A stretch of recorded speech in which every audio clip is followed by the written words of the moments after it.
Queridos irmãos, recebam a paz do Senhor Jesus. Vamos aproveitar o tempo que temos, de pés como estão. Abra sua Bíblia, por favor, no livro do profeta Isaías.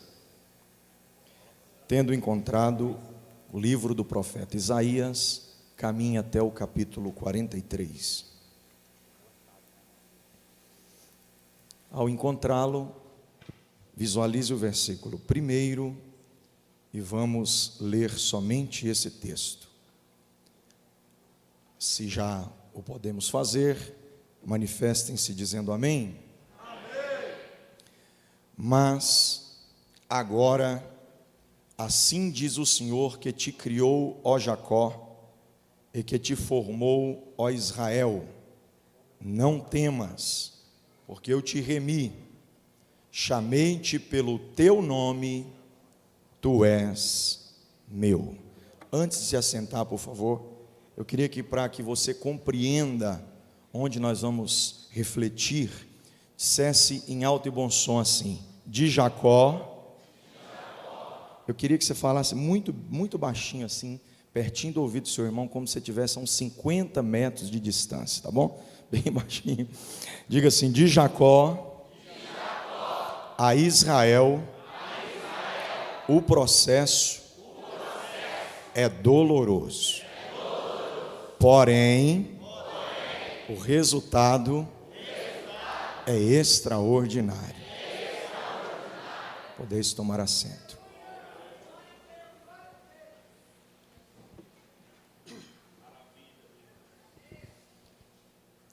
Meus irmãos, eu quero conversar com vocês nesta manhã, e corro o risco de falar que é noite, porque isso aí já é um vício de linguagem dos pregadores, né? Principalmente nesses tempos em que estamos vivendo, culto pela manhã tem se tornado uma exceção. Ontem o pastor brincou comigo acerca da nota de R$200, que tem a figura ilustrativa do lobo-guará, e disse para ele que não é só o lobo-guará que tem extinção, não. A nota que fizeram para exemplificá-lo também já tem extinção, que eu não estou vendo dela não, pastor. Está difícil pôr ela no bolso, não dá? Mas enfim, assim como muitas coisas estão deixando de serem evidentes nos nossos dias, os cultos matutinos, os cultos da tarde também já não, em muitas regiões, não estão existindo mais. Então é quase que um vício de linguagem o pregador dizer assim, de manhã, de tarde, ou qualquer horário, nesta noite. Já perceberam? Nesta noite. É vício de linguagem. Inclusive eu vi o irmão Emerson falar isso aqui umas 3 vezes pelo menos, né? Então se eu falar, vocês desconsideram, eu estou querendo dizer que é amanhã mesmo, tá? Tá bom? Meus irmãos, vou pensar com vocês de forma bem resumida sobre qual foi o posicionamento de Jacó para conseguir alcançar em Deus o privilégio de ter se tornado Israel. Eu começo a minha fala, a minha prédica, o meu raciocínio, dizendo a vocês que todas as vezes que eu me permito ser quem Deus quer que eu seja, automaticamente deixo de ser quem nunca deveria ter sido. Enquanto insistentemente venho buscando ser quem de fato eu queria ser, eu vou perdendo a oportunidade de viver o que Deus projetou para que eu fosse. Mas quando eu abro mão dos meus próprios interesses, dos meus próprios anseios, dos meus próprios desejos, eu encontro em Deus a oportunidade de me encaixar no formato de sua vontade e ser conforme o projeto para a minha existência. Jacó é um indivíduo que tem o nome alternado. A nomenclatura distinta dada a esse indivíduo se dá pelo fato de que Deus tinha feito uma promessa não somente a ele, no individual, bem como também a todo um povo no coletivo. É preciso pensar ou levar em consideração de que quando a promessa é individual, é muito mais fácil vivê-la. Porém, quando a promessa de Deus em nós está anexa a também através de nós, é mais dolorosa. Porque o que Deus quer fazer em mim, exige de mim somente o cuidado de viver os desígnios para experimentar a vontade de Deus. O detalhe é que quando a promessa não está enquadrada apenas em mim, no individual, mas também em mim, no coletivo, pois através de mim é que se dará a promessa, eu vou ter que viver o esmagar de Deus, o compactar de Deus. Eu vou ter que experimentar de forma muito prática e não apenas teórica, o que é uma transformação divina para conduzir uma promessa a muitas outras pessoas. Vocês que olham para nós no púlpito, podem pensar, será que eu consigo viver isso aí numa facilidade tão grande como o pastor Orlando preside esse campo, ou como o Emerson lidera essa juventude, ou como a serva de Deus ministra o louvor? É difícil você conseguir compreender os bastidores desta promessa, pois são muito dolorosos os espinhos que experimentamos fora do altar, enquanto em público nos manifestamos. Parece que é coisa boa, né? Mas quem experimenta nos bastidores sabe o quão doloroso é os processos para chegarmos até aqui e falarmos a vocês em nome do Senhor nosso Deus. Jacó não viveu uma promessa apenas no individual da pessoa que era, sobretudo vive uma promessa no coletivo sobre a nação que por meio dele Deus faria que fosse. Então pense comigo, se a promessa não está no individual, e a proposta do autor do texto não é falar a respeito de um indivíduo apenas, mas sobre o povo de Israel, que por meio de Jacó, que é a terceira patente genealógica da visão patriarcal, este homem é quem vai dar o direcionamento de Deus para esse povo viver toda esta promessa. É preciso lembrar ainda que José, o seu filho, aquele que nasce de Raquel, sua amada, primeira criança, é quem Deus leva em primeira ocasião e o coloca no Egito, como um imã atrativo que trará o seu povo para ali, para que por meio dele, lá na frente, Deus cumprisse a promessa feita a Abraão sobre a terra que emana leite e mel. Estou pensando por esse pressuposto de que a vida de cada um de nós pode passar por transformações dolorosas. Eu queria pensar sobre 3 lições que Jacó tem a nos ensinar em como deixarmos de sermos Jacó para de fato nos tornarmos Israel. A primeira coisa que eu quero pensar com vocês, antes de entrar na visão contextual, pois a minha mensagem esta manhã vai correr tanto no sentido textual como expositivo, mas eu preciso fazer algumas considerações.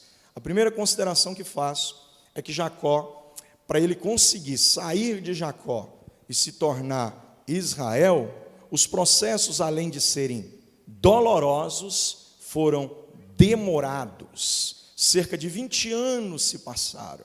Então o tempo foi o instrumento que Deus usou para ir tirando as arestas desse indivíduo, para conduzi-lo à visão do plano original de Deus. E quando eu me refiro ao plano original, pastor, eu sei que eu repito muito essa expressão, plano original. E alguém pode pensar, por que o pastor fala plano original? Um dia eu estava lá em casa, eu tenho um filho de 10 anos, o Levi.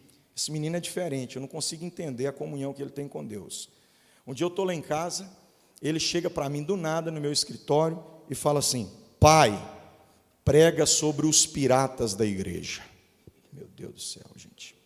Fiquei pensando aquilo um tempão, porque ele é meio assim, sabe? Outro dia eu estava pregando lá em Guaraíta, no Goiás, eu estava vivendo uma situação, eu não sei se vocês é assim, obreiros, tem dia que parece que o teto cai, pá, esmaga a gente embaixo. Aí daí a pouco as paredes vêm e pá, fecha a gente. Aí a gente fica lá todo esmagado, é uma pressão espiritual muito grande. E aí eu viajei debaixo daquela pressão, falou: ô mãe, não é costume da gente não, mas hoje eu estou sentindo a vontade da gente orar no monte para o pai, viu? Vamos lá no monte orar para o pai. E a minha esposa levou ele. Uns 10 minutos depois que eles começaram a orar, a minha esposa lá orando, aí ele chega para minha esposa e diz: mãe, já podemos descer, vamos voltar para fazer uma campanha de 5 dias em gratidão. O Espírito Santo já falou comigo que a porta está aberta, é só a gente entrar. É os negócios que a gente não entende na cabeça de uma criança de 10 anos. Quando ele falou para mim, prega sobre os piratas na igreja, o raciocínio que eu tive depois de refletir muito tempo sobre isso, é que realmente existem coisas que são pirateadas na igreja. São coisas que não são originais, estão parecendo ser, mas a essência não é daquele que fez dentro do seu plano original. O plano original de Deus para Jacó é trazer a ordem da primogenitura com a sua bênção completa sobre a sua vida. Mas Jacó é um indivíduo muito imediatista, alguém muito precipitado. Então, desde o nascimento, ele já mostrou garra, postura, características em seu perfil de alguém que vai vencer na vida.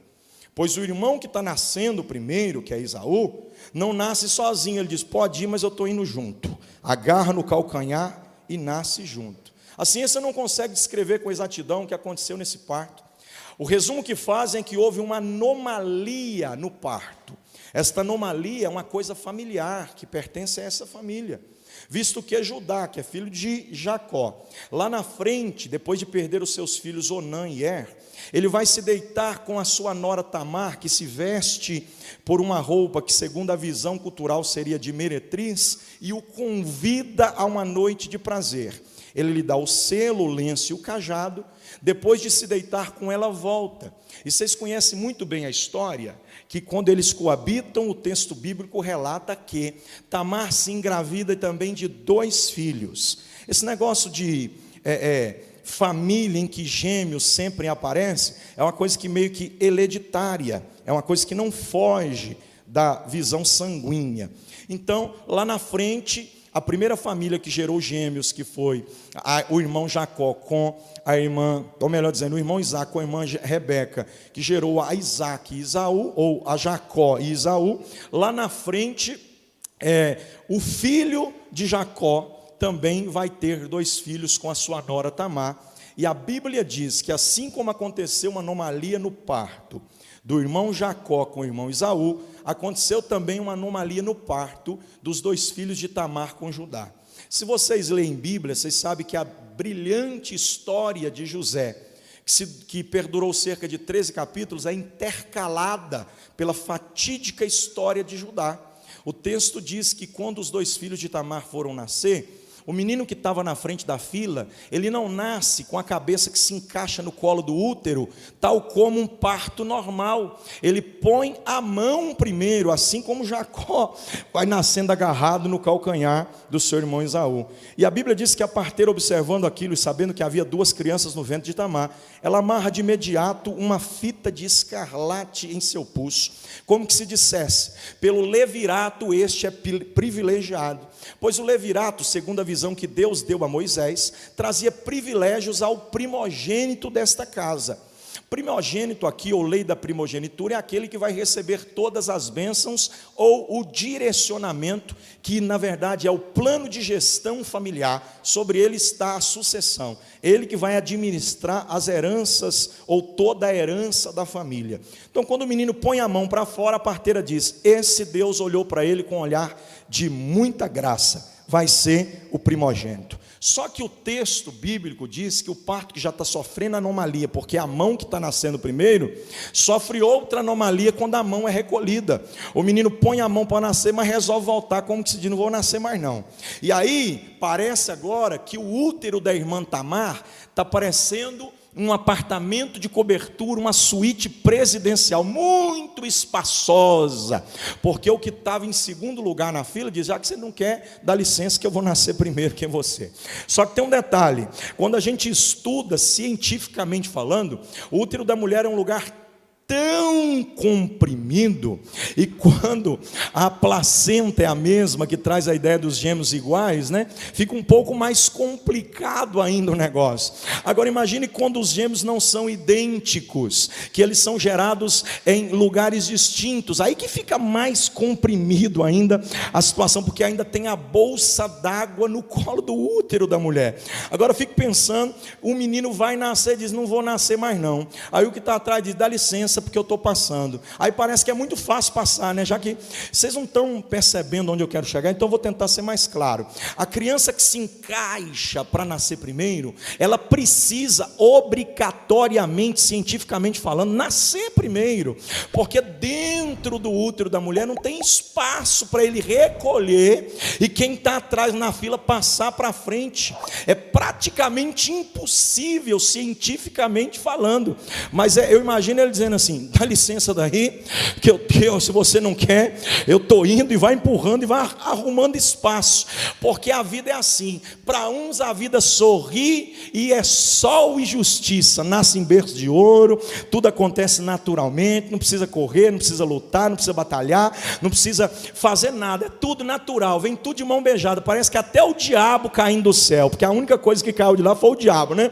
Caindo do céu, acontecendo tudo normalmente. Só que para outras pessoas a vida é dura, a vida não sorri muito, a vida é espinhosa. Só que a maneira com a qual eu olho para a vida é que define como eu terminarei a vida depois de ter a iniciado. Porque Salomão, muito sabiamente, escrevendo Eclesiastes 7:8, ele diz que melhor é o fim das coisas do que o início delas. Para esse menino começou tudo difícil, mas lá na frente vai terminar tudo fácil, porque ele olha para a dificuldade e diz: dificuldade é para você que não quer, para mim é oportunidade. Dá licença, porque eu quero nascer. Só que Jacó, diferente desta segunda prole genealógica de sua família, não tem espaço para ir, porque Esaú diz: eu estou indo, e ele diz: pode até ir, mas estou indo junto de vocês. Vocês estão entendendo onde eu quero chegar, né? E aí quando ele nasce, a sua mãe começa a construir na sua memória fotográfica a seguinte informação: você é o escolhido de Deus, porque Deus falou que o menor vai ser líder do maior, e o maior vai servir o menor. Você veio depois, mas veio como com alguém que quer crescer para ser vitorioso. Você não abriu mão, você nasceu agarrado.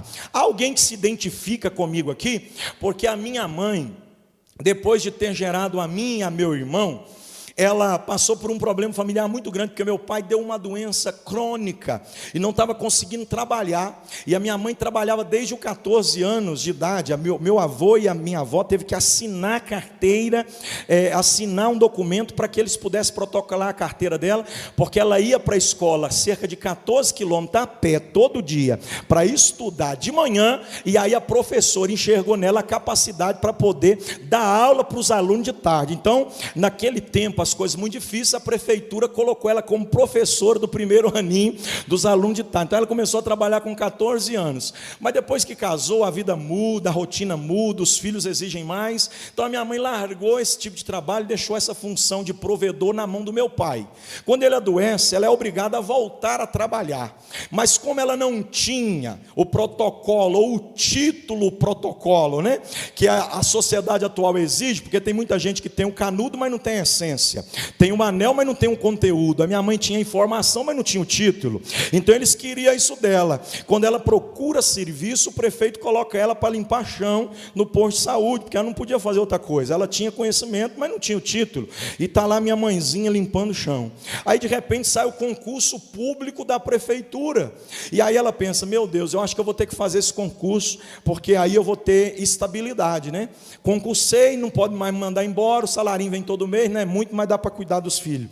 E aí ela vai tentar fazer o concurso. Quando ela está na fila do concurso, para fazer o concurso, para continuar de faxineira do posto de saúde, aí vem um amigo e uma amiga dela e diz: Clarice, ela vai fazer concurso para você ser faxineira? A minha mãe diz: mas por que você vai fazer concurso para ser faxineira? Uma pessoa tão inteligente como você. Ela diz: é porque para ser mais do que serviço, como é que fala? Quando a pessoa como é que fala, Pedro? Me ajuda aí, a minha mente está muito esquecida. Quando serviços gerais, para ser mais do que serviços gerais, tem que pagar mais caro para fazer o concurso, e eu não tenho dinheiro para pagar o concurso mais caro, eu só tenho dinheiro para pagar a inscrição do concurso de serviços gerais. O amigo mais amigo olhou para ela e disse: não seja por isso, Clarice, nós vamos fazer uma vaquinha aqui agora, e você vai fazer o concurso no nível mais elevado, e Deus vai te honrar. Minha mãe não era crente, mas tinha fé em Deus, porque já tinha contato com o evangelho, porque o meu primo, o pai dele foi o primeiro evangélico da família. Hoje esse primo é pastor presidente de uma convenção. Então Deus vai fazendo tudo do jeito que precisa ser feito. A minha mãe fez a inscrição do concurso. Só que para ela estudar para o concurso, ela largava serviço 5 horas da tarde, eu ficava cuidando do meu irmão, que tinha nessa média aí uns 5 anos de idade, e ela ia cerca de 2 horas de viagem até a cidade de Caratinga, que é o distrito onde o pastor Pedro reside, e de lá ela voltava. Sabe como que ela fazia isso? De carona, para ir e para voltar todo dia, para ela poder pegar o título do ensino médio completo. Aí ela pegou o canudinho, ensino médio completo. Quando vem um concurso, depois de toda essa luta, essa exaustão física e psicológica da minha mãe, porque tinha dia que ela chegava em casa 3 horas da manhã para acordar 7 para voltar a trabalhar, mas ela dizendo: a vida não sorriu para mim, mas eu estou dando um sorrisinho para a vida, porque eu entendo que se a vida não me quiser dar oportunidades facilmente, eu corro atrás delas mesmo diante das dificuldades. Moral da história, eu encerro para continuar pregando. Quando a minha mãe fez o concurso, ela passou em primeiro lugar no concurso. Porque tem gente que é assim, olha para a vida e diz: você não está sorrindo para mim, mas eu abro um sorrisão para você. Eu estou pregando para alguém que não nasceu em berço de ouro, que a vida não te abraçou em conforto e regalia, que tudo para você foi mais difícil.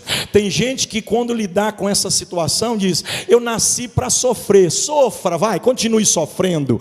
Eu não estou pregando para quem tem a mente obsoleta ao passado, que carrega traumas consigo para comprometer o seu futuro, porque quando eu trago o passado para o presente, tão logo eu comprometo o meu futuro. Eu estou pregando para a gente aqui essa manhã, que a vida está colocando obstáculo diante de você e dizendo: eu acabo com você, você não vai a lugar nenhum, e você está dizendo: você pode até tentar me impedir, mas com Deus na frente eu vou sobrepor e vou alcançar. Jacó é esse tipo de indivíduo, porque ele nasce agarrado dizendo: eu nasci para vencer. Tem alguém aqui que está recebendo essa mensagem? Eu vou ver se tem alguém acordado aqui. Eu nasci para vencer. Se você nasceu mesmo, repita comigo: eu nasci para vencer. E por que é que o processo é doloroso se eu nasci para vencer? É porque tem hora que Deus quer conduzir a gente por aqui e a gente quer passar por aqui.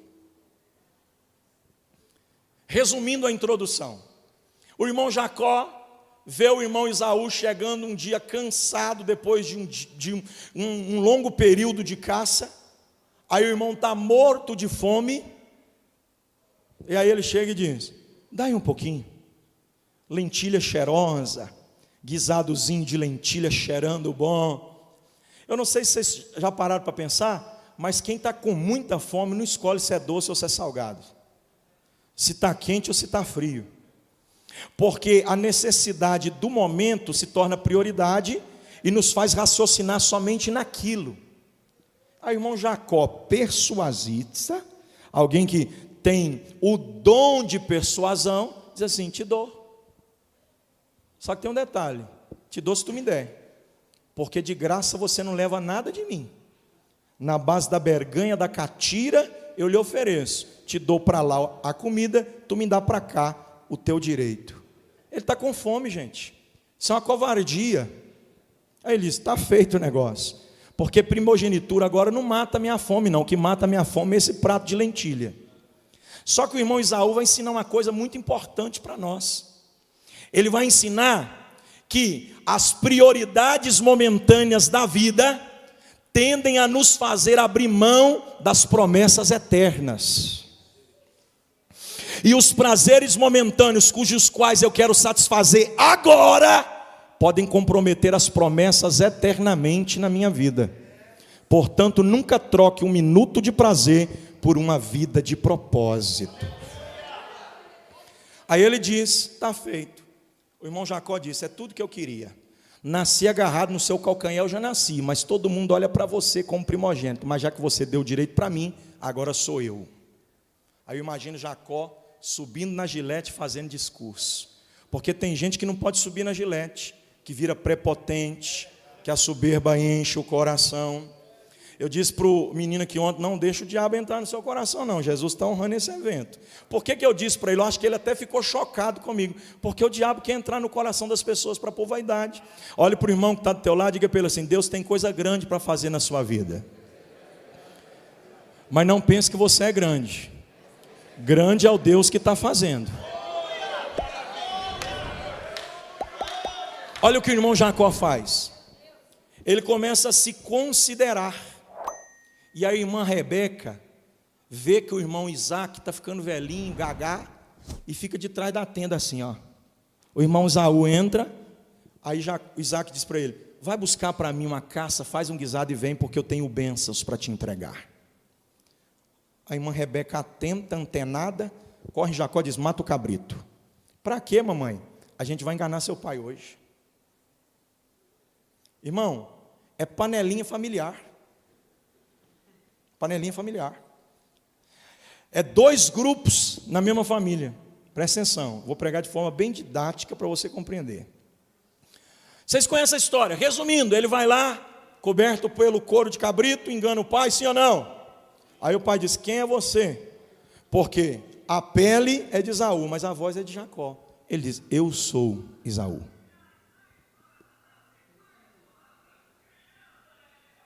O que me assusta, eu disse a vocês, é que ele está tentando ser quem não deve ser e está satisfeito com o que está dizendo que é, sendo que na verdade nunca foi. Vou repetir, tá? Nem tudo que parece ser é de fato o que parece. E aí a Bíblia diz que ele engana, o pai abençoa, ele sai, daí a pouco chega quem? Quem é que chega, gente? Aí o pai diz, tem bênção para você mais não, viu?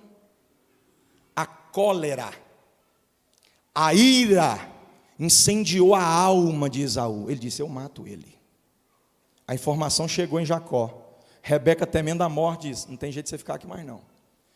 E aí ela pega o menino e envia o menino sentido a Mesopotâmia, terra de Naô, em casa de Milca, para se encontrar com seu irmão Labão, que por ocasião é tio de Jacó, inevitavelmente ou evidentemente.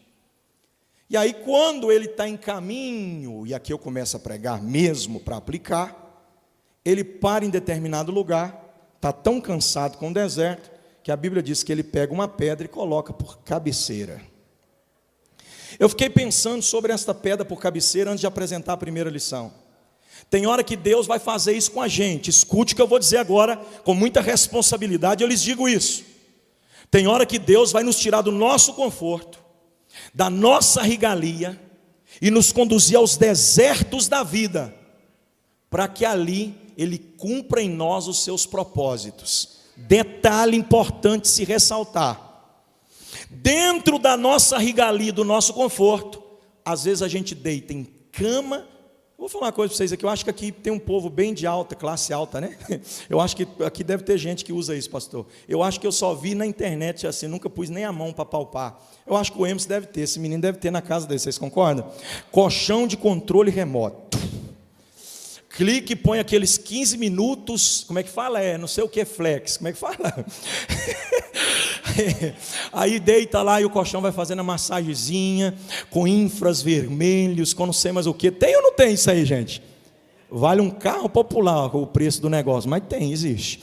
Aí eu nunca vi não de perto não, só na internet. Aí o cara deita lá naquele colchão, que é massagia, que não sei o que, papapá. Aí a pessoa fica lá rolando para lá e para cá, para tentando dormir e não consegue. Tem gente que tem tanto dinheiro que compra travesseiro de pena de pavão para colocar a cabeça. Mas a consciência acusa. O subconsciente fica dizendo, está errado, está errado, está errado. Aí rola para lá, rola para cá e não dorme, né? Por quê? Porque em cama de controle remoto, com travesseiro de pena de pavão, fora da vontade de Deus, o sono não vem. Mas quando a gente está no centro da vontade de Deus, pode ser deitado na areia do deserto com travesseiro de pedra, que Deus dá até sonho para a gente. Ele deita e ele começa a sonhar. E eu acho lindo Jacó sonhar. Sabe por quê? Jacó não é o único personagem bíblico que sonha. Jacó está inserido em um contexto de 14 personagens bíblicos que sonharam, entre os quais eu vou destacar só 2 além dele, para que vocês compreendam a grandeza do que é Deus dar sonho aos homens. Deus deu um sonho a José, deu ou não deu? Depois deu mais outro sonho. Os sonhos exemplificavam o quê? Eu vou te fazer ser grande, e os teus irmãos vão te sujeitar. Foi isso ou não foi? Sonho lindo? Concordo, sim ou não? Só que não é tão lindo quanto o de Jacó. Deus também deu sonho a Salomão. Deus deu um sonho a Salomão como se fosse um cheque em branco assinado por Deus embaixo, dizendo: põe o valor que você quiser. Deus olha para ele e diz: pede o que quiseres que eu te faça, e assim será feito. Aí Salomão, ele não somente sonha, quando nesse sonho ele recebe a oportunidade de ter de Deus o que ele quisesse possuir. Sonho lindo, sim ou não? Só que nem no sonho de José, nem no sonho do irmão Salomão, nem no sonho dos outros 11 personagens bíblicos, além desses 3 que eu destaquei, Deus mostrou uma escada. E essa escada estava do céu na terra. E os anjos da terra subiam para o céu e depois voltavam a descer. Jacó ficou tão apavorado com a visão que ele tem, que quando o despertador espiritual diz: está na hora de acordar, ele... A primeira fala dele é essa: Deus estava aqui. O problema é que eu não sabia. Primeira lição, para você deixar de ser Jacó e se tornar Israel, você precisa passar pelo estágio da revelação. Pegou não? Vou te explicar então. O irmão Jacó cresceu num berço de crente. Tem gente aqui que nasceu na igreja, tem ou não tem, irmãos? Talvez a maioria de vocês. E aí o irmão Jacó ouvia falar de Deus todo dia. E eu vou aproveitar o ensejo e vou parafrasear uma ideia. Eu aproveito então a propósito para dizer a vocês que ele não só ouvia falar de Deus, como ouvia com intensidade. Sabe por quê? Vamos imaginar, vou contar uma historinha rapidinho para vocês. Um belo dia de noite, está frio, quem sabe, bem geando, aí o irmão Isaac vai lá, acende um fogo no quintal e diz: hoje é dia da gente contar história na beira do fogo. Aí vem os 2 filhos, a irmã Rebeca senta de um lado, os filhos na frente do patriarca Isaac, e aí ele olha para os filhos e diz: vou contar uma história para vocês sobre o Deus que eu sirvo. Aí o irmão Isaac, o irmão Esaú, o irmão Jacó pode ter dito assim: papai, mas o senhor fala tanto nesse Deus, a gente ouve, mas não vê. Cadê esse Deus que o senhor fala tanto dele? Aí ele diz: eu vou contar uma história pessoal, um testemunho meu. Um dia, vovô Abraão estava levando o papai para um culto. A gente tinha que subir no Monte Moriá. Quando a gente chegou perto do monte, papai deixou toda a comitiva de servo com os jumentos lá embaixo, porque só pode subir para o culto quem está participante do culto, de verdade, não como telespectador, como agente contribuinte, porque culto não é para a gente assistir, culto é para a gente participar. Então tem 2 grupos de pessoas que vêm para o culto: aqueles que ficam cuidando de jumento do lado de baixo, e aqueles que vão para o altar da adoração glorificar o Deus de Israel. Aí eles disseram, os servos ficaram lá cuidando do jumento. Papai pegou deu a mão e disse: vamos, filhinho, porque hoje o culto vai ser especial. Eu olhei para papai e vi que papai tinha fogo, vi que papai tinha cutelo, vi que papai tinha lenha, vi que papai tinha tudo. Mas quando eu olhei para o vovô Abraão de vocês, sem o sacrifício, eu comecei a preocupar. Eu disse: papai, tem tudo, mas cadê o cordeiro para a gente pôr no altar? Eu vejo que sem cordeiro não tem culto, então cadê o cordeiro? Aí papai olhou para mim, o vovô de vocês, estou falando do vovô Abraão, olhou para mim e disse: o cordeiro para si Deus proverá. O que vocês não sabem é que hoje eu vou contar para vocês o tamanho do poder desse Deus. Quando papai chegou lá em cima, vovô Abraão pegou papai e colocou em cima do altar, amarrou e levantou a faca amolada dos dois lados, é o cutelo de vovô. Quando ele preparou para matar papai em sacrifício para Deus, uma voz abriu toda a lacuna da eternidade e entrou no mundo físico dizendo: não faças isso, Abraão. Eu já provi o cordeiro para morrer no lugar. Imagine os filhos ouvindo isso do pai, gente, eles dizendo: Deus é real. Coisa linda, sim ou não? E eles foram crescendo, alimentando a ideia de que Deus é Deus, Deus é real, Deus é Deus, Deus é real. Só que tem uma coisa, irmãos, Jacó estava cansado de ouvir falar de Deus. Só que aqui, quando o céu se abre, a escada conecta-se entre o céu e a terra, Deus vem falar com ele. Quando ele diz: Deus estava aqui, o problema é que eu não sabia, a voz diz: eu sou. Presta atenção no que eu vou dizer para vocês entenderem onde eu quero chegar.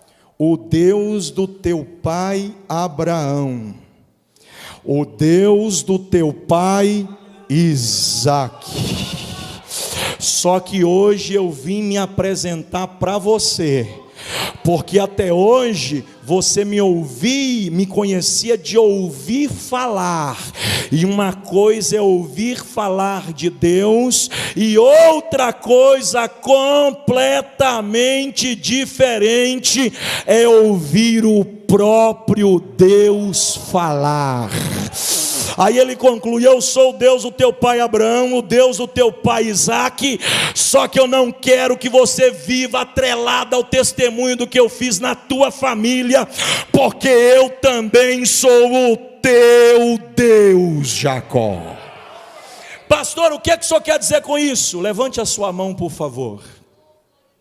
Eu profetizo esta manhã, debaixo da autoridade desta palavra que me fora confiada, que Deus vai se revelar a você, e você vai parar de ficar com esse negócio de ouvir Deus falar, e vai passar a ouvir Deus falar com você. Não ouvir falar de Deus, ouvir Deus falar com você. Ah, mas Deus fez na vida de A. Ah, mas Deus fez na vida de B. Para de graça. Eu estou falando para você, Ele pode ser Deus de A, Deus de B, mas Ele também é o teu Deus, o teu Deus, o teu Deus. Sabe o que está faltando para a juventude, para a geração de jovens, para quem tem pregado nesse tempo? Experiências com Deus. Gente, se vocês estiverem vindo para esse congresso, para sair daqui do mesmo jeito que chegaram, sinto muito dizer a vocês, sempre perdendo tempo. Deus te trouxe aqui para te dizer: eu tenho uma experiência para te dar. A experiência foi tão profunda, a experiência foi tão extraordinária, que Jacó, depois de dizer: Deus estava aqui e eu não sabia, olhe para o irmão que está do teu lado e diga para ele assim: tem muita gente que ainda não está sabendo, mas Deus está aqui. Oh, eu quero saber quem crê que Deus está aqui. Quem crê que Deus está aqui? Quem crê que Deus... O pastor disse para mim que não tem almoço antes de 1 hora. Então para desse negócio de querer almoçar. Dá uma balançada no irmão que está do teu lado e diga para ele assim: comer depois.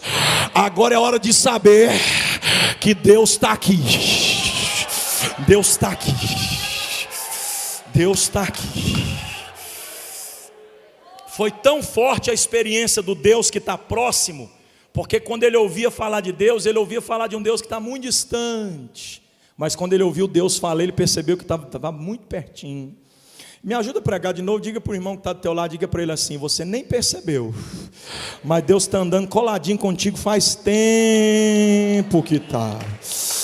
Aleluia.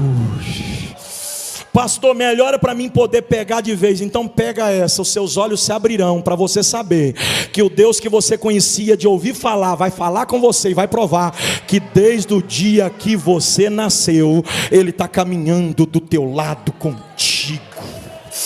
Glória seja dada ao nome de Jesus.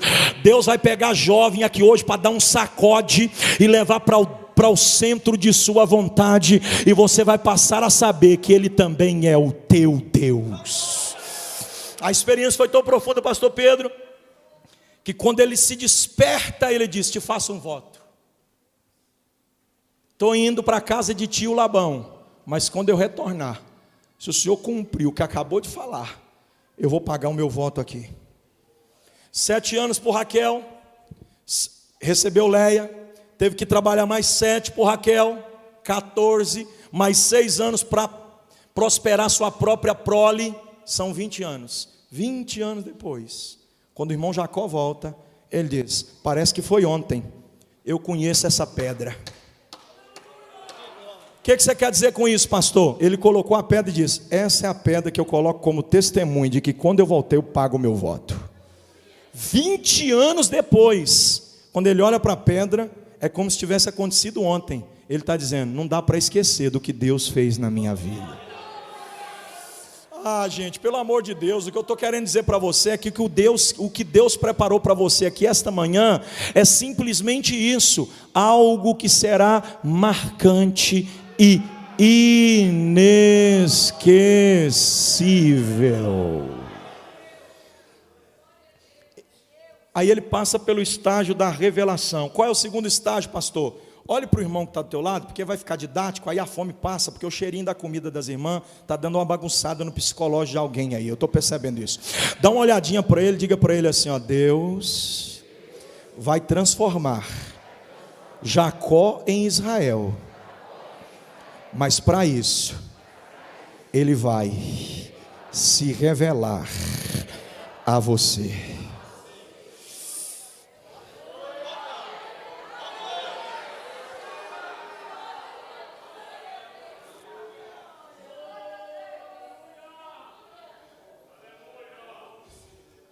Meu corpo está todo arrepiado aqui, irmãos. Eu nunca fui emocionalista com a igreja, mesmo porque eu não sei fazer nada a não ser ler o texto e explicar o texto. Eu nem me considero um pregador, eu acho que eu sou apenas um agente contribuinte de Deus para a sua obra. Agora escute o que eu vou dizer aqui, irmãos. O Deus que fala, Ele tem falado de muitas maneiras, mas poucas pessoas têm entendido o que Ele tem dito.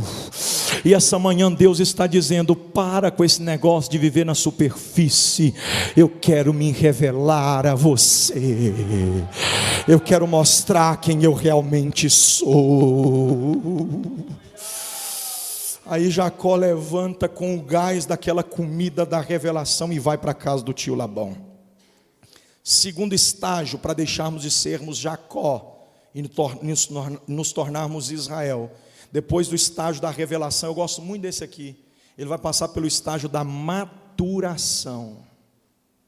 Quando ele chega na Mesopotâmia, em terra de Milca, casa de Naô, onde estava o seu tio Labão, assim que ele chega, ele vê uma fonte. Ele está vindo de onde mesmo, gente? Do deserto. De onde? Então vamos tentar entender isso aqui. Quem está vindo do deserto, está passando pelo deserto, está com sede. Sim ou não?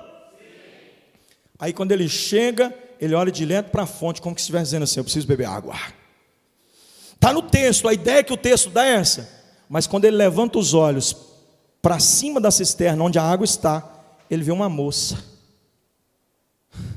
Quando ele olha para ela, aqueles emojizinhos do Facebook e do Instagram, plim, plim, brilhou no olho dele e diz: amor à primeira vista. Pastor, onde que você quer chegar? Sabe onde eu quero chegar? Quando você fica lutando para ser quem Deus não quer que você seja, você acaba no deserto com sede. Mas quando você aceita ser quem Deus projetou para que você fosse, Ele te arranca do deserto e te leva para a fonte. Eu vou falar de novo para ver se alguém acorda aqui. Tem uma fonte de Deus preparada para você.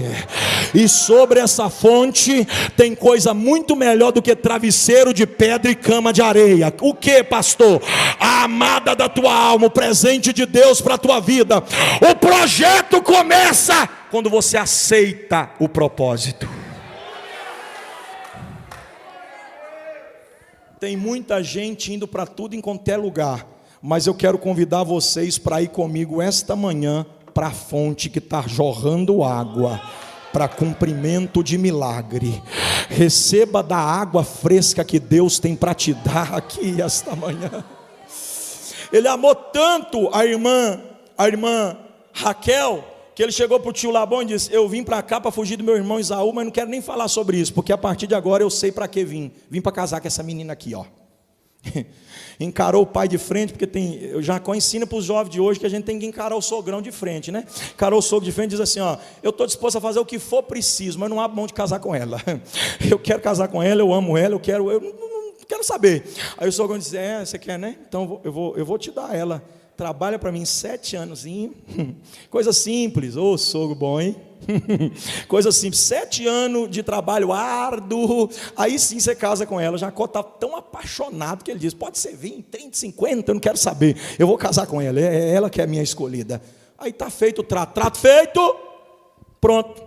O irmão Jacó trabalha 7 anos. Aqui a gente aprende o que é maturação. A vida sempre trará de volta o que eu levo. Anote isso, por favor. A vida sempre trará de volta o que eu levo. Cuidado com o que você está levando, porque uma hora a vida vai te trazer de volta, viu? Porque Gálatas, segundo a expressão paulina, capítulo 6, versículo 7, está escrito: não se engane, de Deus ninguém zomba, tudo aquilo que o homem plantar, isso também ele colherá. O irmão Jacó plantou engano, agora ele vai casar com a irmã Raquel 7 anos depois. Quando ele deita na cama do núpcias, ele vê que está lá é a vesga da Léia e não a princesa da Raquel. Deus tem brinde no pacote para quem atropela o tempo. Está entendendo o que eu estou pregando? Eu estou pregando para mim mesmo.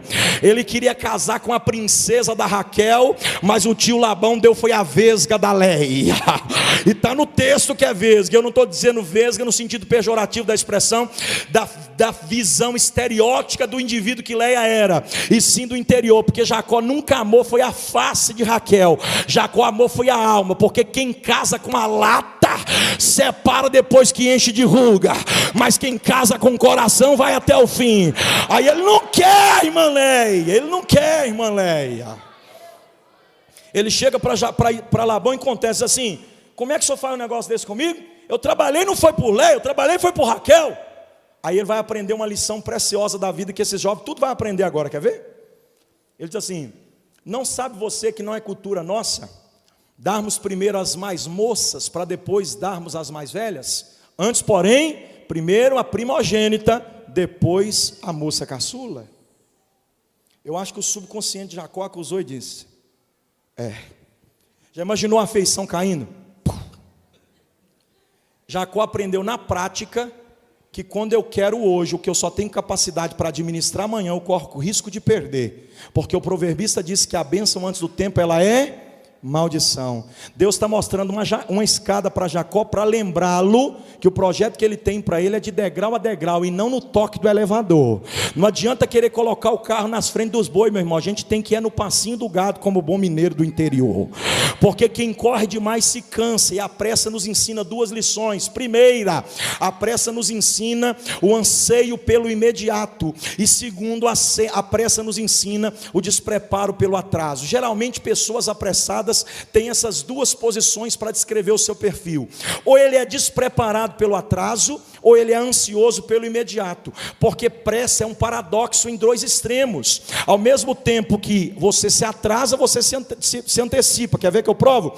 Quem tem que pegar o ônibus 7 horas da manhã para trabalhar e acorda 10 para 7, não dá tempo de escovar o dente, tomar café, trocar de roupa e chegar no ponto. É por isso que chega às 7h05 no ponto, o ônibus está aí lá na frente, ele começa a correr gritando: peraí, motor, peraí. Por quê? Porque está atrasado. Então ele anda com pressa porque está fora do tempo. Quem anda atrás do tempo também está com pressa, correndo atrás do tempo. Vocês estão entendendo? Em contraproposta, ao mesmo tempo que a pressa revela o despreparo pelo atraso, a pressa também revela o anseio pelo imediato. Vou falar para vocês sobre o filho pródigo. O filho pródigo olhou para o pai e disse assim: era para mim receber essa herança daqui a algum tempo, mas eu quero é hoje. Era para mim receber depois do meu irmão mais velho, mas eu quero é agora. Aí o pai, que é bom, que dá para a gente o que a gente pede insistentemente, para provar para a gente que a gente é que é ruim e que ele sempre foi bom, o pai dá para o filho e diz: então vai e perde, porque você só teria capacidade para administrar amanhã o que você está me pedindo hoje, mas para provar para você que você não está preparado, eu vou te dar para você quebrar a cara, e já vou ficar aqui na porta da saída te esperando de volta, porque eu sei que você vai perder e vai voltar para me pedir de novo. Só que eu sou um pai tão bom que eu não vou te dar tudo como você está querendo, não. Quando você voltar, tem um pouquinho de coisa que eu vou reservar para você recomeçar.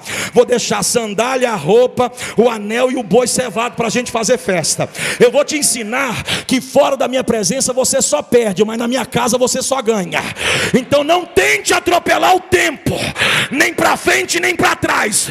Olha para o teu irmão e diga para ele assim: anda no compasso de Deus, nem atrasado, nem adiantado, porque senão tem brinde no pacote.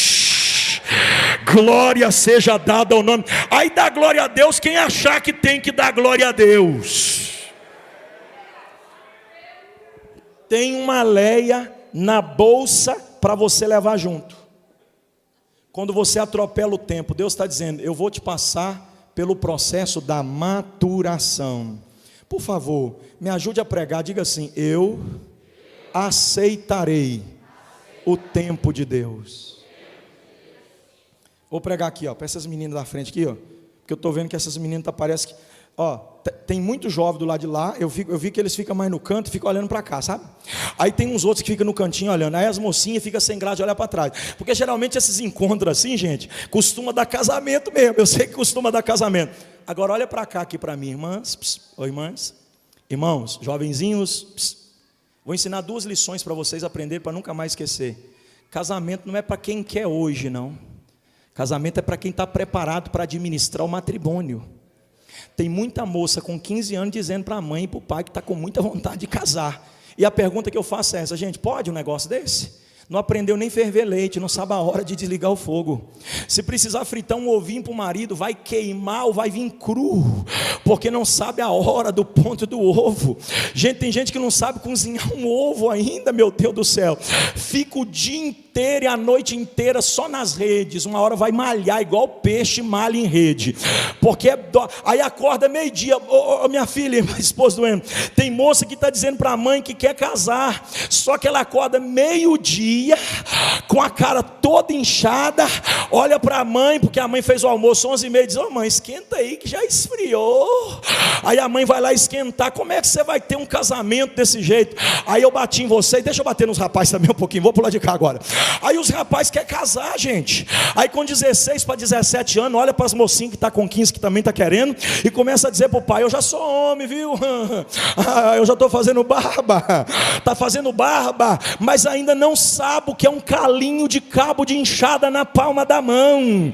Fica até 3 horas da manhã no Free Fire, fica até 4 horas da manhã no WhatsApp, acorda 3 da tarde, o pai já está chegando do serviço de turno às 14h16. Aí quando o pai chega diz: vamos lavar o carro. Que lavar carro? Que nada, pai, eu preciso é sair daqui a pouco com os amigos. Lava o senhor, que depois que estiver limpinho eu vou nele limpinho, porque não sabe passar nem um pretinho no pneu do carro, nunca virou um concreto, nunca carregou uma lata de massa nas costas, nunca capinou um quintal, nunca ganhou R$1 suado, só a mesada do pai, e diz que vai casar para matar sua mulher de fome. Meu irmão, para de atropelar o tempo. Deus está falando com alguém aqui: aceita o compasso do meu tempo, porque o que eu tenho para você é maior, é melhor e muito mais glorioso. Aleluia. Se valer um glória a Deus, pode dar, porque não é para mim não. Alguém se constrangiu? Dá um sorrisão. Aí a pessoa que está do teu lado não vai pensar que é com você que Deus está falando. O irmão Jacó vai aprender, e aqui eu estou partindo para concluir. Quando ele trabalha 7 anos pela vesga da Leia, ele está dizendo: 7 anos jogado fora, porque eu fiz muita coisa em cima de algo que eu pretendia, mas não aconteceu.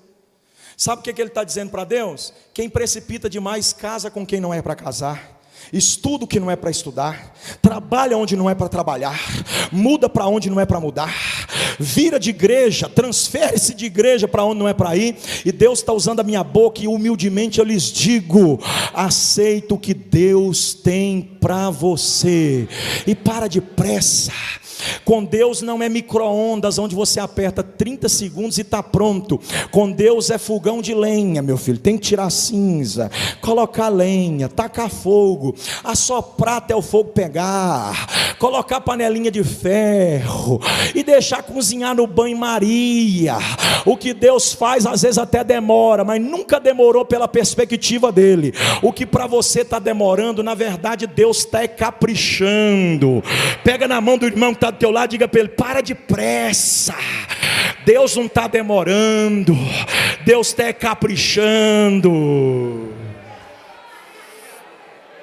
A princesa que quer príncipe, quando se apressa, beija o sapo. Pegou ou não pegou? Eu vou pregar, eu acho que eu vou pregar para os irmãos aqui, que eles estão gostando, que eles são líderes de vocês. A princesa que quer príncipe, quando se precipita, beija o sapo. Olhe para essa irmã, só as irmãs solteiras, hein? Só as irmãs solteiras. Olhe uma para a outra, diga para ela assim: Deus não tem um sapo para você, mas também não tem príncipe.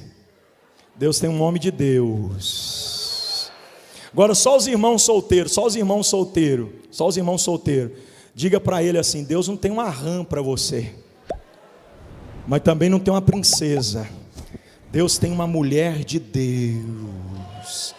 Aí dá glória a Deus quem achar que tem que dar glória a Deus. O irmão Jacó chega para o irmão Labão 14 anos depois, presta atenção, já está com as duas mulheres em casa, porque é inevitável levar o brinde no pacote quando a pressa é demais, viu? Cuidado.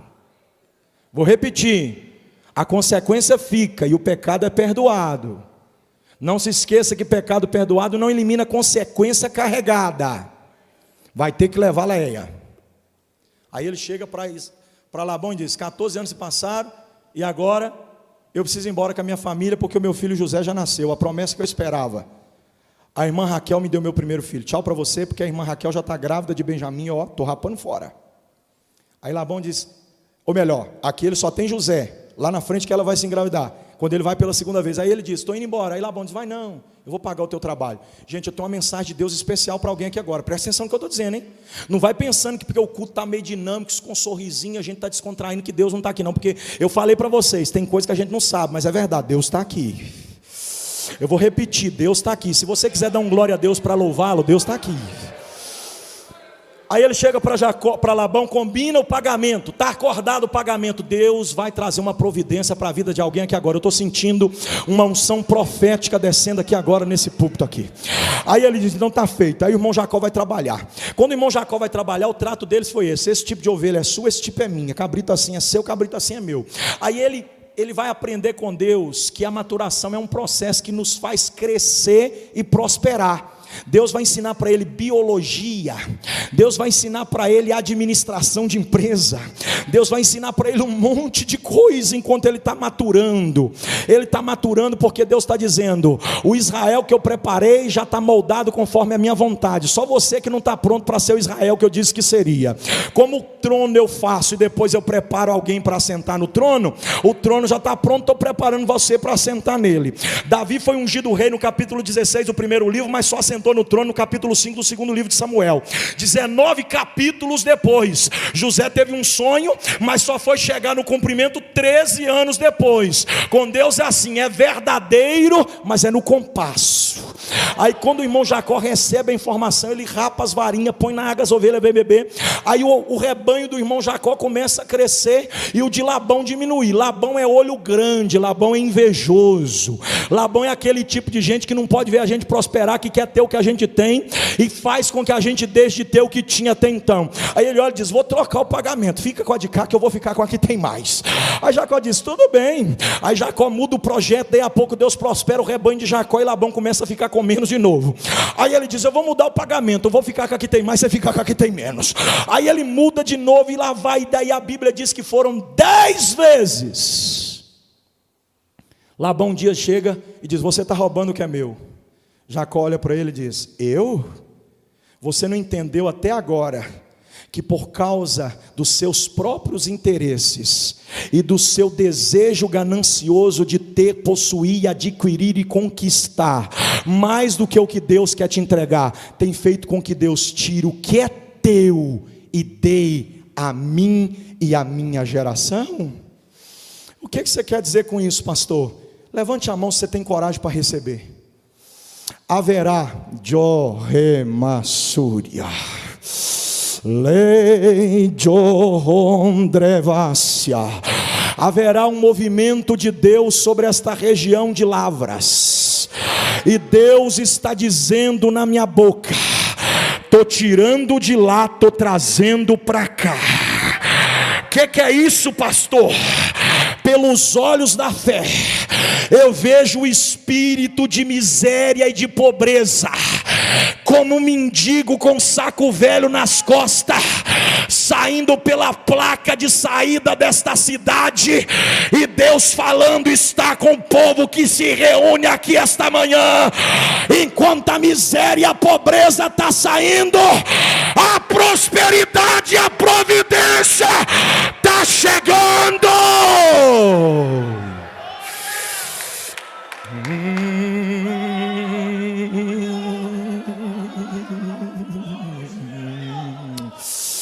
Você tem fé para colocar a mão no ombro do irmão que está do teu lado e dizer: você entendeu o que Deus acabou de falar? Tem empresa sendo instalada aqui. Rema. Eita Deus glorioso. Eu vou falar de novo para ver se alguém acorda. Estou tirando de lá, estou trazendo para cá. Estou tirando de lá, estou trazendo para cá. Tem alguém recebendo isso aí? Eu não te fiz esperar à toa. Eu te fiz esperar para te entregar o que eu tenho para você.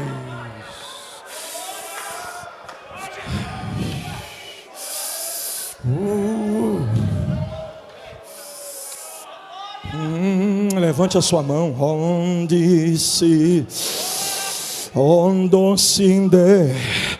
Levante a sua mão em direção àquela moça de óculos ali que está cantando junto de você.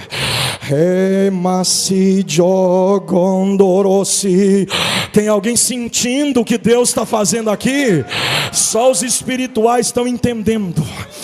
Semelhantemente, conforme providenciei para ti naquele tempo da exaustão da tua alma, e te fiz gozar da providência que eu mesmo, Senhor, preparei para ti. Hoje, de igual modo, no estender das tuas mãos, eu trago profecia como providência para minha serva. Levante a tua mão para receber, minha filha.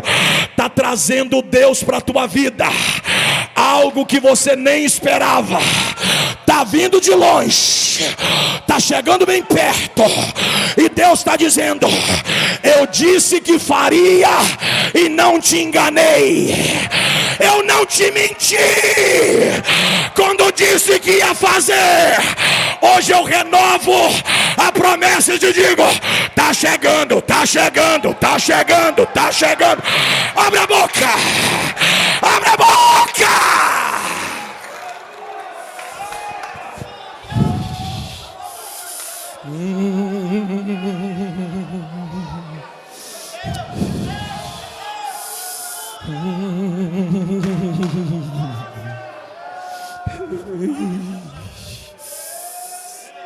Meu Deus do céu.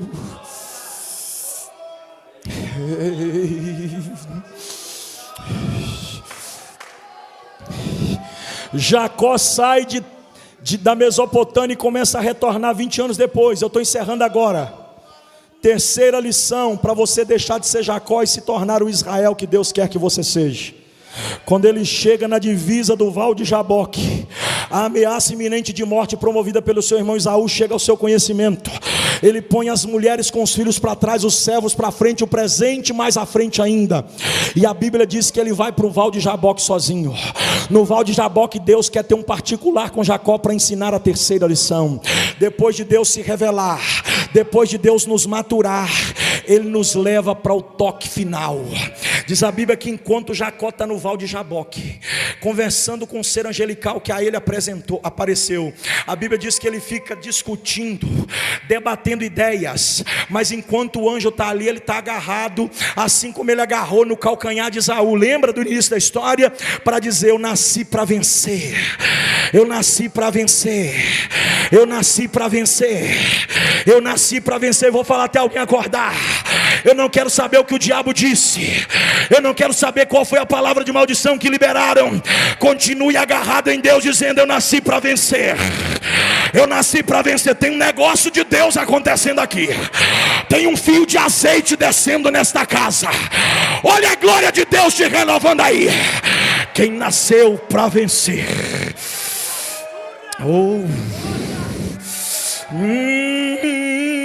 meu Jesus.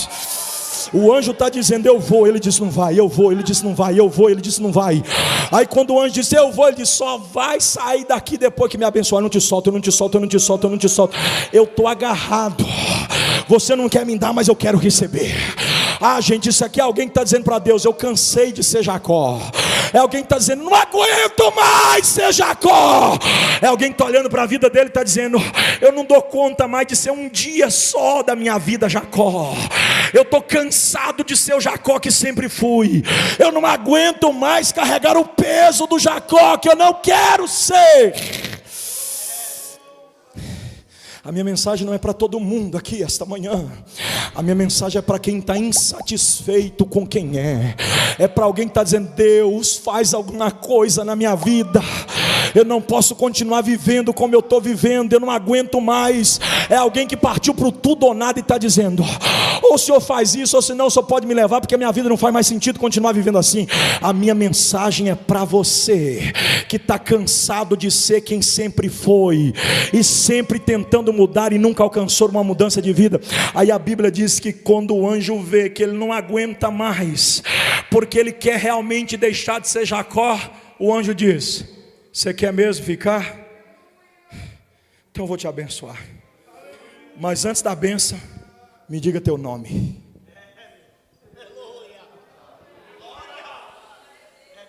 Deus está perguntando para ele: assume quem você sempre foi então. Para de tentar mentir para você mesmo, camuflando a tua verdadeira identidade. Diga para mim quem você é. Qual é o teu nome? Deus quebrou ele na hora. Eu imagino ele pensando consigo: quando eu nasci, queria ser chamado de Esaú, porque ele foi o primeiro. Lutei tanto para isso que um dia meu pai, no dia da bênção, me perguntou: qual é o teu nome? Eu disse: é Esaú. Porque eu sempre tentei ser quem o Senhor nunca projetou para que eu fosse. Mas hoje, na tua presença aqui, quase já próximo da alva da luz, o dia está chegando, eu reconheço: eu nunca deixei de ser apenas um Jacó. Sabe o que ele está dizendo para Deus? Eu tentei com as minhas forças alcançar quem eu gostaria de ser, mas nunca consegui. Então eu reconheço: eu sou um Jacó que menti para o meu pai, que enganei meu irmão, que menti, persuadi, enganei. Mas hoje eu estou na tua presença. Não me deixe sair daqui sem essa bênção. Eu não aguento mais ser Jacó. Aí o ser angelical olha para ele: eu estou sentindo a minha alma queimando, eu estou sentindo o temor de Deus aqui, e diz: já que você não aguenta mais ser Jacó, levanta aqui, me ajuda a pregar, por favor, meu filho, fica aqui para eles entenderem. Jacó está agarrado no anjo, eu sou o anjo. Aí o anjo olha para ele e diz: já que você não aguenta mais ser Jacó, eu vou mudar quem você é. Olha o que o anjo faz. Na juntura da coxa, na altura do osso femoral, Deus rompe o nervo que liga todo o jogo das pernas. E aí Jacó aleija-se na hora ele fica aleijado. E os filhos de Israel nunca mais comeram o nervo da coxa direita de um animal, por causa do toque que Deus trouxe na vida de Jacó, como testemunho dos feitos do Deus que toca para ferir, mas fere para sarar, sara para trazer, e traz para transformar. Aí o irmão Jacó entrou no culto assim, ó. Olha para mim para vocês entenderem. Lá vai o irmão Jacó para o culto. Hoje eu não saio sem minha bênção. Hoje eu pelejo a noite inteira. Hoje eu vou falar para Deus que eu tenho que sair dali morto ou transformado. Aí o Jacó chega todo inteiro no culto. Lá vai o irmão embora, o irmão Jacó embora do culto quando o sol nasce. Como está doendo. Oh, como está doendo. Aí alguém olha e diz: não é aquele moço ali Jacó? A cara é de Jacó, mas o andado é de aleijado. Aí o Jacó olha para ele e diz: opa, eu era Jacó, o homem é o mesmo, aleijado até estou, mas Jacó nunca mais. Agora eu sou Israel de Deus. Deus nunca vai colocar a mão dele em alguém se não for para transformar. Quem já passou pelo toque das mãos de Deus sabe que desde então nunca mais foi a mesma pessoa. Deixa eu encerrar, porque meu tempo está acabando. O autor do texto que eu li, agora eu voltar na visão contextual, conforme disse depois da expositiva, ele diz assim: mas é fator intermediário que indica continuidade. Significa dizer que o que Deus vinha dizendo até então, ele não tinha concluído, ele ainda ia terminar. Isto pode ser conjugado também por uma vírgula que separa o texto, porque o fim, que é ponto final do capítulo 42, não é fim de história. Deus põe um ponto final e se utiliza da expressão mais na primeira palavra do versículo 1 do capítulo posterior, para dizer: eu pus ponto final lá, mas não é porque a história acabou, é porque eu estou começando a contar outra história dentro da mesma história. Vocês estão entendendo o que eu estou falando ou não? Em outras palavras, Deus estava dizendo assim: a história de Jacó não termina em Jacó, a história de Jacó termina em Israel. Então não é como começou, é como vai terminar. Deixa eu ver se tem gente recebendo aqui o que eu estou. Ele diz: mas, fator intermediário que indica continuidade. Deus está dizendo: ainda não acabou, Jacó. Tem alguém recebendo o que eu estou pregando? Ainda não acabou. Aí Deus usa a próxima palavra. O autor diz: agora. Gente, eu estou sentindo a minha alma fogueada. Só não recebe quem não quer. Agora é fator temporal indicativo para o tempo presente. Agora é agora. Diferente de passado, diferente de futuro e diferente de hoje. Porque o hoje também é uma composição temporal das 3 estações. No hoje tem passado, no hoje tem futuro e no hoje tem agora. Tem coisa no hoje que já ficou para trás. Já tem quase 1 hora que eu estou pregando para vocês. Isso aconteceu hoje, mas ficou no passado. Tem coisa no hoje que ainda vai acontecer, está no futuro. Daqui a pouco a gente vai almoçar. Só que tem coisa no hoje que é agora. E quando o autor diz: mas agora, ele está dizendo o seguinte: fator temporal indicativo para o tempo presente. O que Deus fez. O que Deus fará. Só que eu não estou falando sobre o que Deus fez e nem sobre o que Deus fará. Eu estou falando sobre o que Deus faz. Que é isso, pastor? Você diz que hoje tem coisa no futuro. Sim, vai acontecer agora para remeter depois. E o que é que vai acontecer agora, pastor? Para acontecer depois. Depois, pode ser hoje ainda que Deus salva na sua casa. Pode ser hoje ainda que Deus trabalha nesse negócio. Por que, pastor? Hoje ainda, porque agora.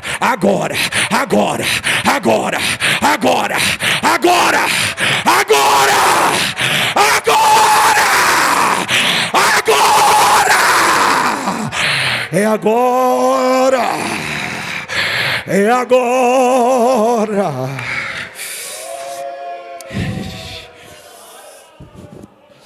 Mas agora, assim diz o Senhor, é Deus falando, é Deus dizendo, não é o profeta que está dizendo, sou eu mesmo que vou falar. E o que é que Deus diz? Assim diz o Senhor que te criou, o verbo criar, que é apresentado pela primeira pessoa do singular também no tempo presente pelo próprio Deus, apresenta a criação. Jacó é criado. Olha para o irmão que está do teu lado e diga assim: criatura é criatura, filho é filho. Diga de novo: criatura é criatura, filho é filho. Quando Deus criou todas as coisas, Ele criou pela força da expressão. De Gênesis 1 a Gênesis 2, você vai ver Deus dizendo: haja. Haja é o verbo bar, isto é, o poder de acontecer a partir da força de expressão daquele que tem poder para fazer. Deus trouxe à existência aquilo que não existia, pela força do haja ou do criar. Deus pode criar falando. É por isso que Jacó foi criado. Ele é apenas uma criatura de Deus. Aí ele diz: eu sou o Senhor que te criei, Jacó. Aí depois ele usa o verbo formar, também na primeira pessoa do singular, no tempo presente. É Deus que está falando: assim diz o Senhor que te criou, Jacó, mas te formou, Israel. O verbo formar, diferente do criar, é apresentado no capítulo 2 do livro do Gênesis, na criação. Porque todas as coisas Deus criou, mas ao homem Deus formou. E diz a Bíblia que criou e formou a sua imagem e semelhança. O que significa isso, pastor? Para criar Deus fala, mas para formar Deus modela. Para criar Deus diz, mas para formar Ele põe a mão. E quando Deus põe a mão, Ele amassa o barro, Ele tira a aresta, Ele faz o molde do tamanho que Ele quer. Coloque a mão aí no ombro do irmão que está do teu lado e diga para ele: Deus não só te criou, como também vai te formar. Sinta o toque das mãos do Deus Todo-Poderoso.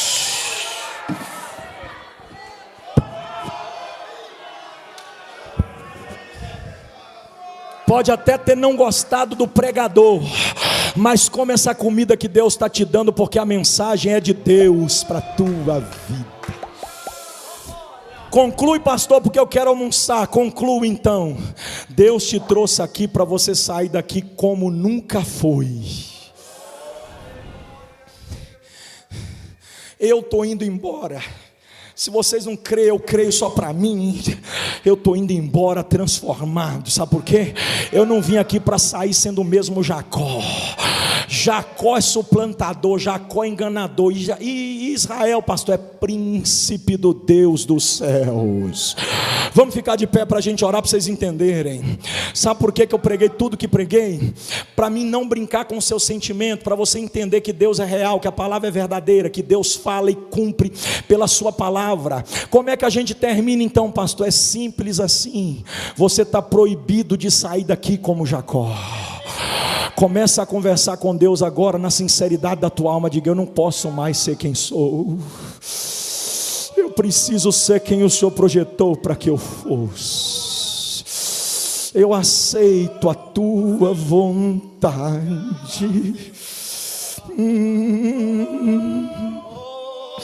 Esse culto aqui é profético, gente. Não é para todo mundo não. Não é para todo mundo, é profético. Alguém vai sair daqui diferente hoje. Coloque a tua mão no coração, por favor.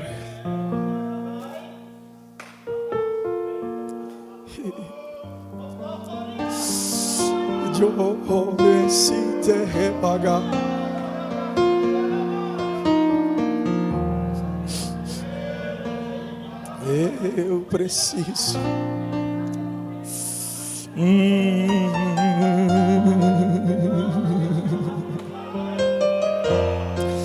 O toque das mãos de Deus.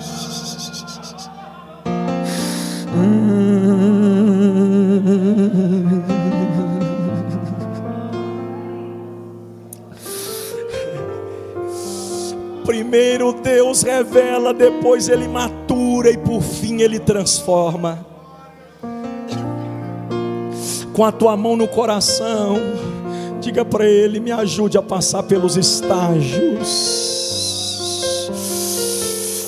Oh, Jolemai. Oh.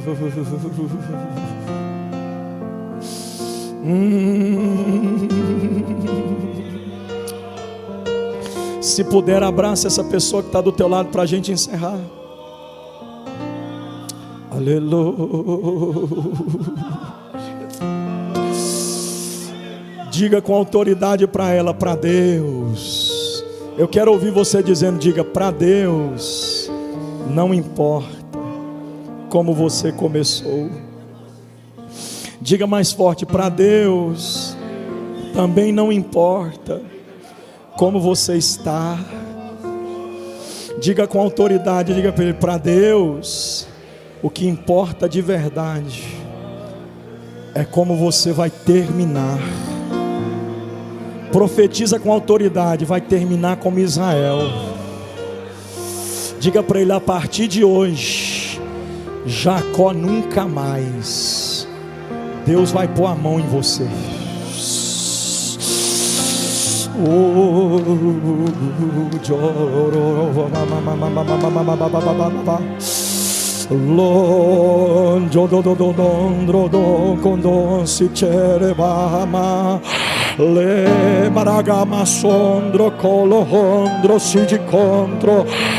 Está acontecendo uma transformação.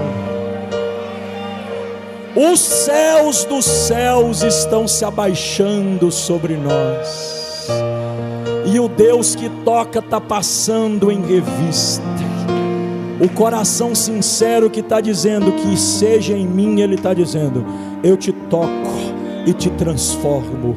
Olha a transformação de Deus aí, ó.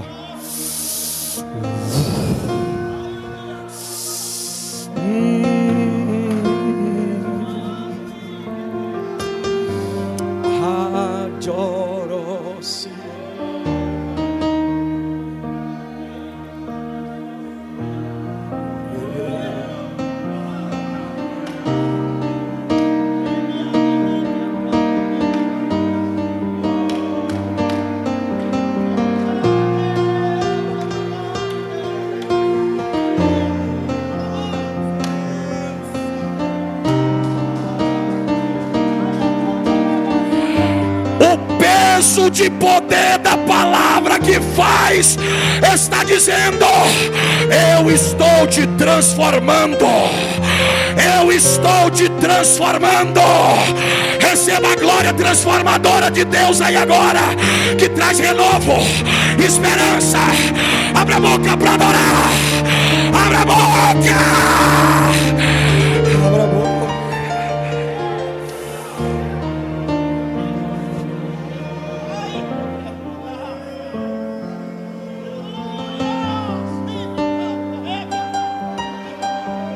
Transforma a mim, Jesus.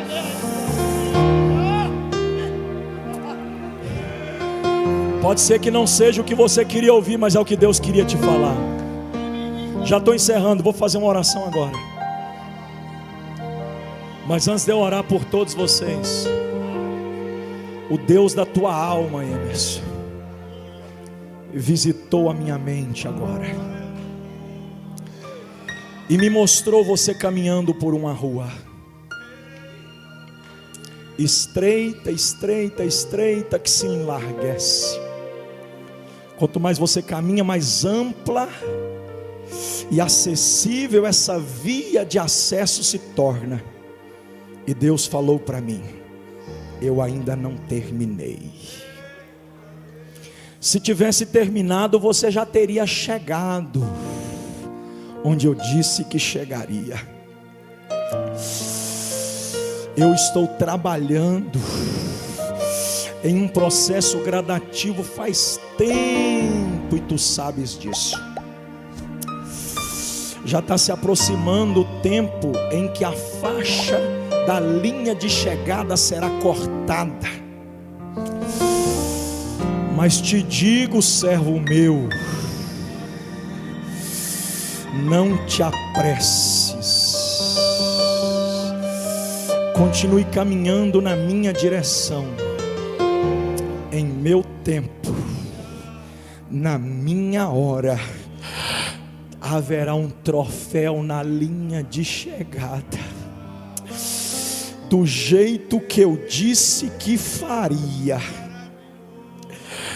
Prepara-te ainda mais, pois essa não será a última disputa, mas com essa eu te credenciarei para começar a pelejar a próxima. Assim te diz o Senhor. Meu Deus do céu, Você pode levantar as tuas duas mãos para os céus, por favor. Agradeça a Ele, porque você nunca mais será Jacó. Vai.